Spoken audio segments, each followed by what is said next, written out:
Es atceros, tā, kad es gāju skolā, tad tur bija tādas puķis, kuras nedrīkstēja aiztikt. Jo, ja tu viņas aiztiki, pēc tam no viņām smaka bija vienkārši, es pat nezinu, pēc kā viņas smirdēja, pēc kaut kā pretīga.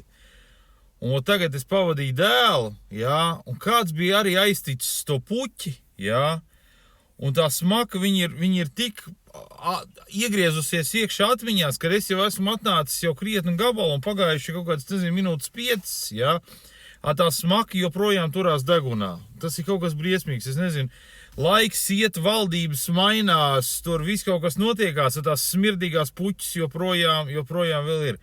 Kāda vēlme pēc viņas ir vajadzīgs, es nezinu, mošku viņas izstaro kaut kādu tur auru vai ko, vai tev māc no bērnības būt jau tādām, zini, tipā ras, tur apskait apkārt šķēršļus, lai kā viņi sauc dzīvē pēc tām vieglāk.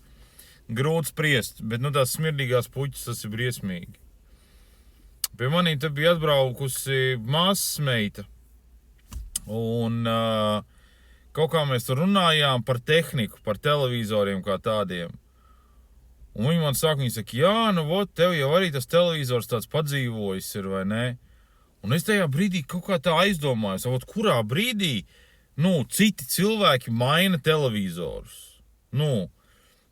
Es nezinu, viņš man strādā, jā, es caur viņu skatos tur YouTube, teiksim, tur kaut kāds tur filmas, kaut ko tādu, jā. Man nav televīzijas, televīzijas programmu, tur kaut kāds tur LMT un tā tālāk. Man tādu nav, jā. Bet televizors kā tāds man eksistē.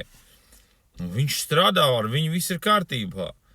Un es domāju, kam ir jābūt tādam, lai tu nomainītu strādājošu, ejošu televizoru? Dīvaini, nevarēju atrast sev atbildi.